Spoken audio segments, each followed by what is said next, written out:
Son causas dibujadas impulsadas claramente por el señor Mañeto, el diario Clarín, y la embajada norteamericana, que claramente campea en la Argentina hoy de norte a sur y de este a oeste, y por supuesto el mandante de esos dos poderes es el presidente Macri, y la justicia actúa como una tiranía, claramente.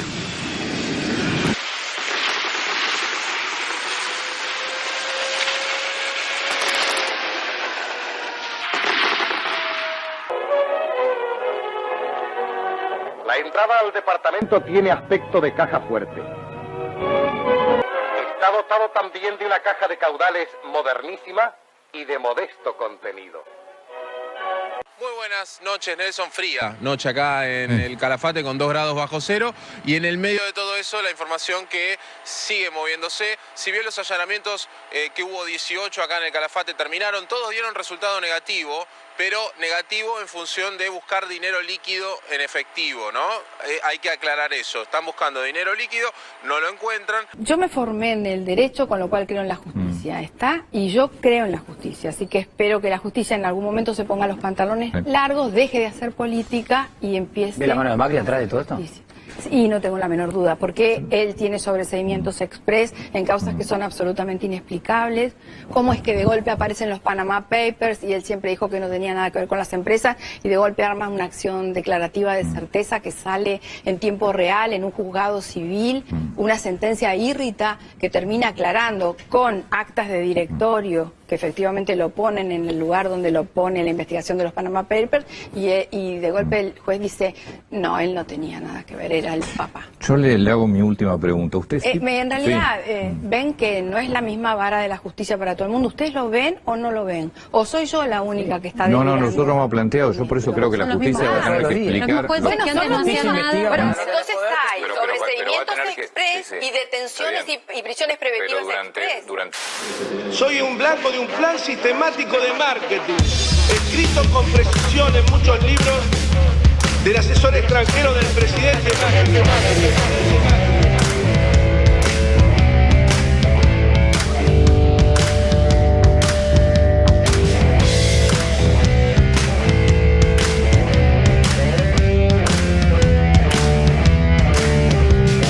Como el mensaje en una botella estoy escribiendo esta canción para que la escuche todo el mundo y sepan lo que pasa en mi nación. Hicieron promesas y les creyeron, dijeron cosas que nunca cumplieron. Pobreza cero y nada de ajuste, fueron mentiras que nos dijeron. Buscan destruirme y destruirme en lo personal, y eso no lo van a lograr con ataques certeros sobre mis acciones como ministro.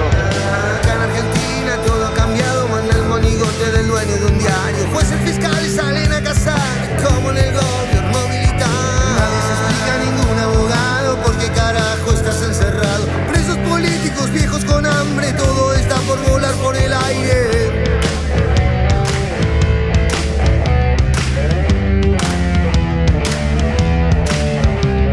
La Venus de Milo no va a poner la mano en el fuego por nadie. Solo los de hierro se van a quedar espalda con espalda a pelear. Entran Mañeto, salen en la prensa ensuciando gente que le molesta. Si envenena a los argentinos, nos llena de odio por su beneficio. Es muy difícil hablar a una persona que está privada ilegítimamente de su libertad. Y mucho más difícil es si esa persona es tu papá.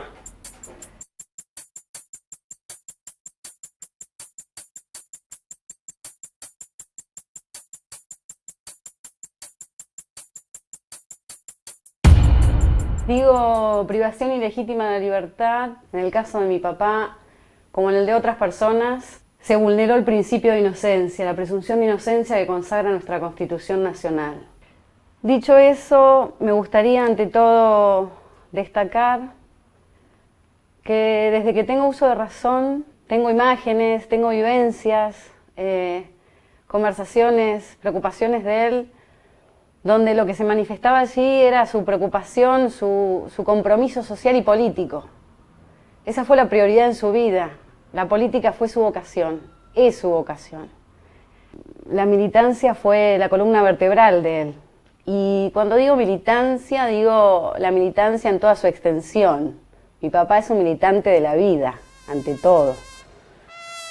La infraestructura económica y social como polea de crecimiento económico, de generación de empleo, de generación de competitividad, de economía y en materia logística no ha tenido parangón en toda la historia. Quiero mencionar simplemente 7 hitos del año pasado. Primero, el lanzamiento del satélite ARSAT número 1. El segundo hito, lanzamiento exitoso, el vehículo experimental del futuro lanzador de satélite. Tronador número 2. El tercero, pusimos en marcha al 100% Atucha 2, bautizada por ustedes, presidente Kirchner. El cuarto hito fue la energía aplicada precisamente a la medicina. El quinto hito, que también tiene que ver con la salud y que fue la inauguración de la mayor planta de tratamiento de líquidos placales de toda Latinoamérica, la central termoeléctrica, fue el sexto hito.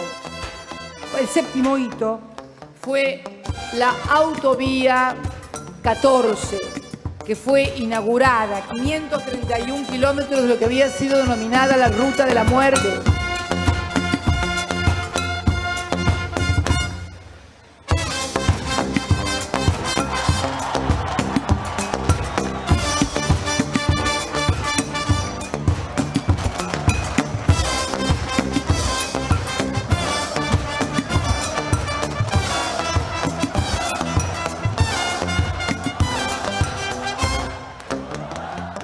Habla cualquiera, hacer es lo que marca la diferencia.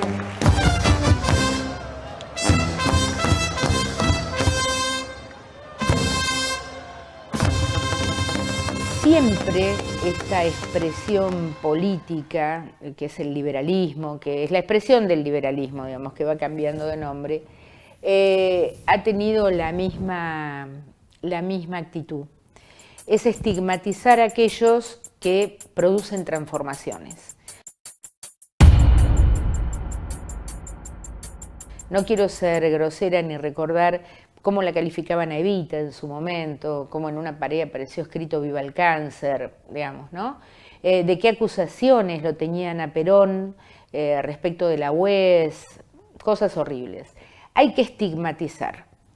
Hubo dirigentes del peronismo en aquella época que terminaron presos, el propio Perón terminó exiliado, y no fue por una diferencia política, fue justamente por lo que hizo. Por las mismas razones que está Julio preso. Digamos, Julio De Vido, cuando venía con Néstor desde la Patagonia, cuando asume la responsabilidad del país, que no era cosa fácil, porque una cosa es la escala de una provincia y otra la escala nacional, hasta el nombre de su área, ¿no? Ministerio de Planificación, lo que hizo fue planificar un país y un territorio para favorecer la producción, las exportaciones, el bienestar de la gente. La política energética, por ejemplo, de Julio De Vido, era enormemente inclusiva, ¿no? Se lo ha criticado a él y se han criticado los subsidios al consumo de gas o al consumo de energía. Y hay cosas que hay que mirar en lo que están pasando en la actualidad. El otro día, triste y lamentable, Valentino, un chiquito de Quilmes, de 8 años, electrodependiente, que murió. Y murió por no tener electricidad. Porque la mamá se tenía que anotar en un registro de electrodependientes, pero la mamá vive en un barrio muy humilde, no conocía ese registro. Y el nene murió. Eso es lo que marca la diferencia entre una política energética inclusiva y esto que está pasando hoy en día, donde a la gente le dicen que se abrigue mucho, que cierre la ventana y que cocine con carbón para no consumir energía. Creo que Julio está preso paradojalmente, ¿no? Por las cosas que se debían hacer, por las cosas que hizo. Porque incluso interpeló a sectores del poder y sectores empresarios que estaban acostumbrados a otra cosa en este país y ahora han vuelto. Y hoy son beneficiarios de este gobierno, son beneficiarios de las decisiones políticas de este gobierno.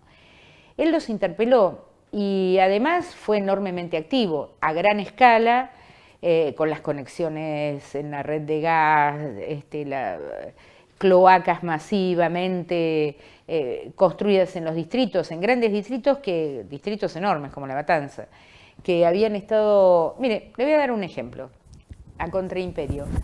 Yo soy de San Isidro.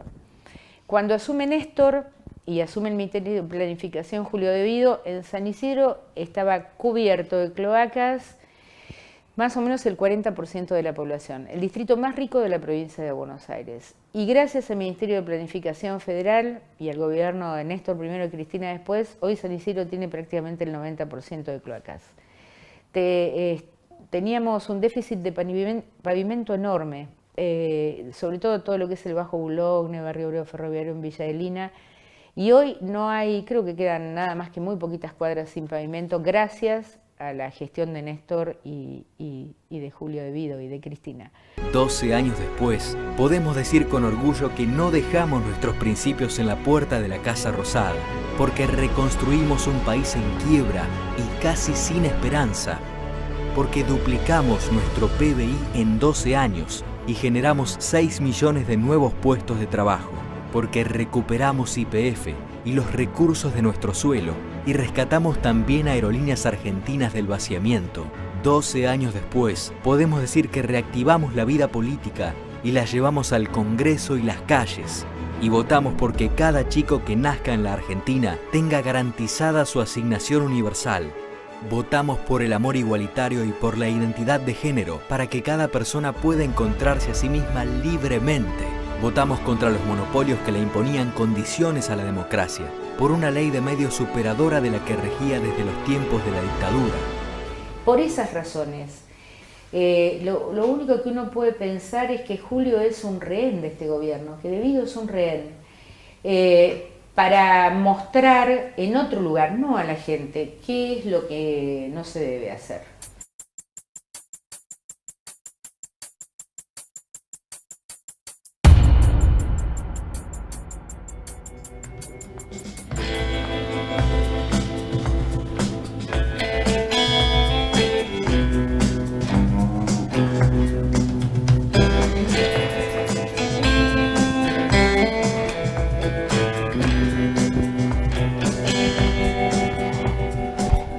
Entre la música y lo vivido. A ver, me resultaría muy difícil ponerme a escribir desde tu cabeza o desde la cabeza de cualquier otra persona. Generalmente todas las canciones que escribo son cosas que me pasaron, ametaforeadas y con los adornos que le quieras poner, pero me cuesta mucho escribir ficción. Siempre son cosas que me pasan.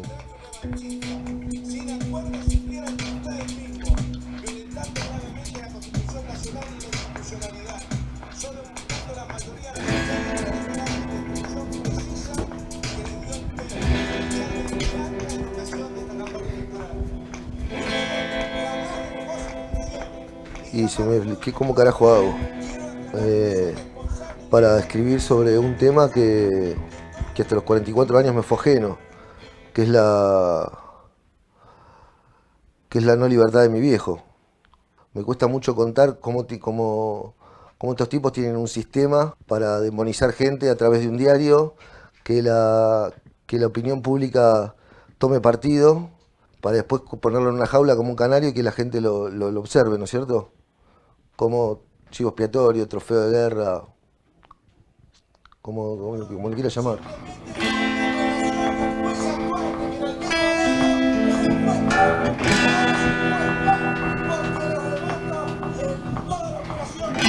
Sí, es un poco de todo. Es un plato que se sirve con todos estos condimentos: bronca, angustia, impotencia, dolor. Me siento, qué sé yo, cuando me voy a dormir en mi cama a la noche y me tapo, pienso por mi viejo de estar en una cama de mierda. Cuando me siento a comer un plato de comida caliente, me siento hasta culpa a veces, ¿viste?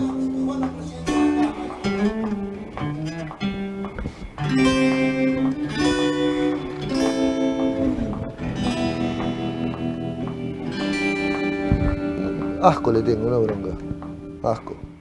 Asco. Me da pena la gente que se va a laburar a la mañana y ve la Argentina, porque ni siquiera lo compra el diario, lo ve en la tapa de Clarín de algún kiosco y están como robotizados, ¿viste? Lo que dice esa tapa es lo que pasa de verdad para ellos. Y ahí está la verdadera grieta. Los que piensan de esa manera y ven la Argentina como se las muestran, y los que están en la Argentina que ven como realidad lo que está pasando.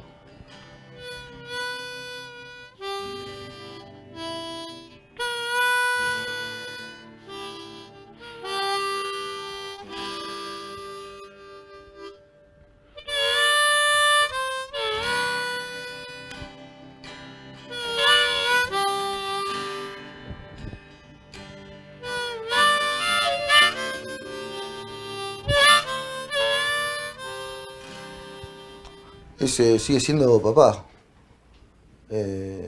Por más que esté donde está, sigue siendo un padre.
El peronismo es el hecho revolucionario de la Argentina.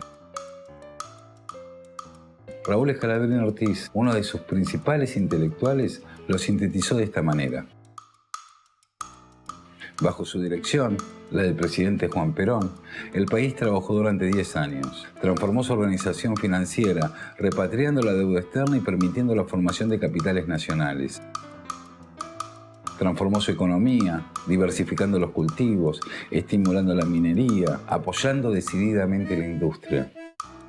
Transformó su política interna, dando acceso a los trabajadores agremiados y procurando que reflejara en sus planificaciones las necesidades del país.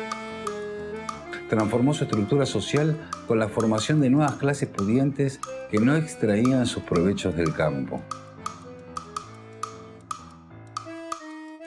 Transformó la enseñanza superior con el alejamiento de servidores del capital extranjero y la desautorización de sus espurias doctrinas. Transformó las costumbres al extender a las clases trabajadoras hábitos y recreos que habían estado reservados para los pudientes. Había un pequeño horizonte para cada esperanza. La crisálida había comenzado a romper su capullo y desplegaba sus alas.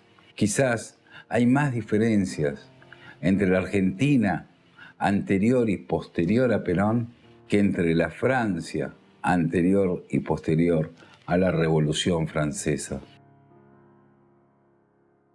El peronismo del 43, 44, 45 encontraba un país que, inmerso en la revolución industrial en el mundo, comenzaba a industrializarse fenomenalmente en el conurbano.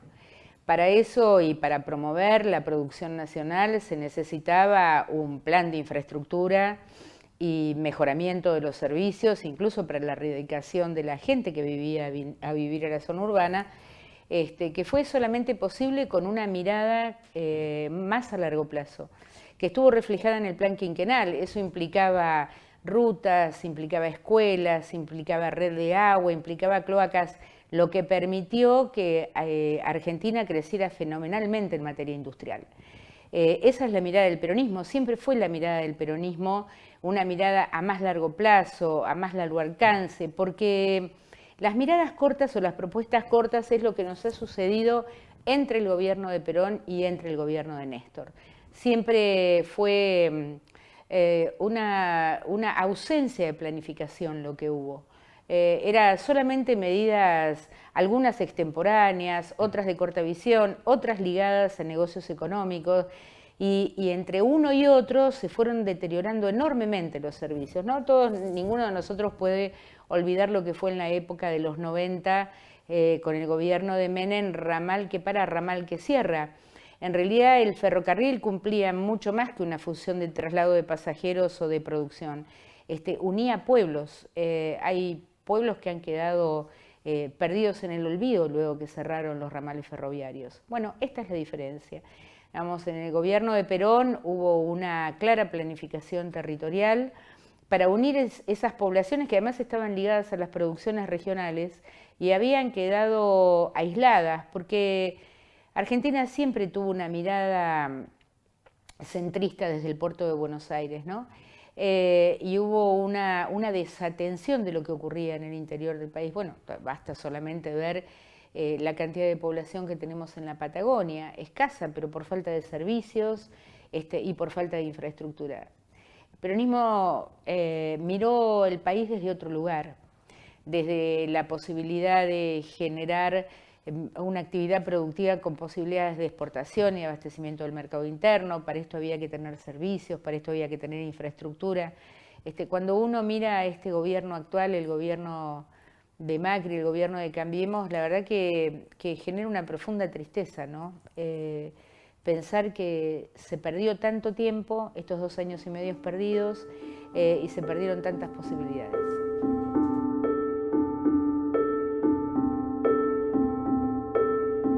Y en el día a día, la verdad que levantarme sin Julio y acostarme sin Julio es demoledor, y eso hace que yo esté muchísimo tiempo con él en Marcos Paz. Yo voy no solo los días de visita familiar, que son 2 días por semana, sino que además como abogada voy 4 días más.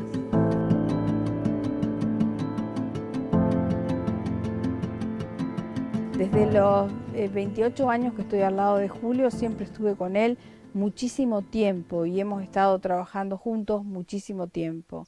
Entonces me resulta muy difícil, más allá de la terrible injusticia que estamos viviendo, porque la verdad que las situaciones injustas desde todo punto de vista, en mi condición de abogada no puedo tolerar que no puedas tener derecho a defenderte o a ser oído, porque está todo, la justicia está en crisis, está manejada groseramente, te diría, por el Poder Ejecutivo. Entonces ese dolor es muy fuerte y atraviesa mi vida. Pero bueno, no puedo evitarlo porque a mí me hace falta estar cerca de él y saber cómo está y saber qué necesita. Es una persona que tiene una prisión preventiva, es una prisión preventiva caprichosa y política. No tendría que estar en una cárcel de máxima seguridad en condiciones como las que está Julio.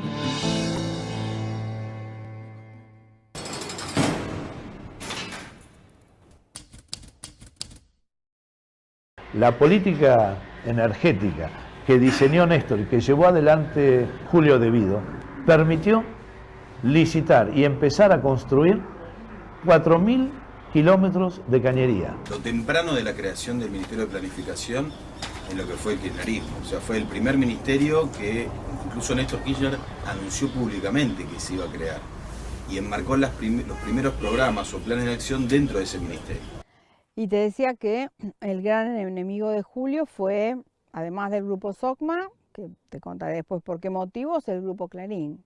Y el grupo Clarín porque Julio fue el único que puso en vigencia la ley de medios. De acá a Marcos Paz son 120 kilómetros, 240 kilómetros 4 veces por semana, con tal de ir y de darle un abrazo.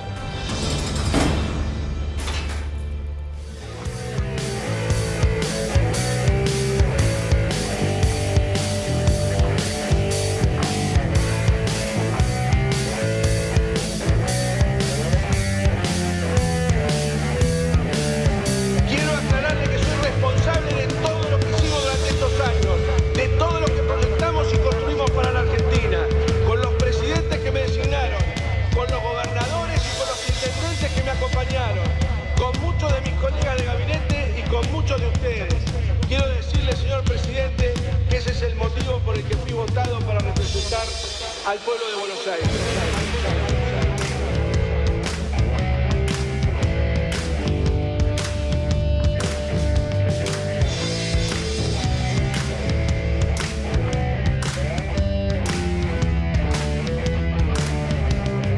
Como el trofeo de su crueldad, les conviene que estés encerrado. Tanto veneno los va a salpicar y entre ellos se van a matar. Qué fácil como nadie presentarte como arrepentido. Solo hay una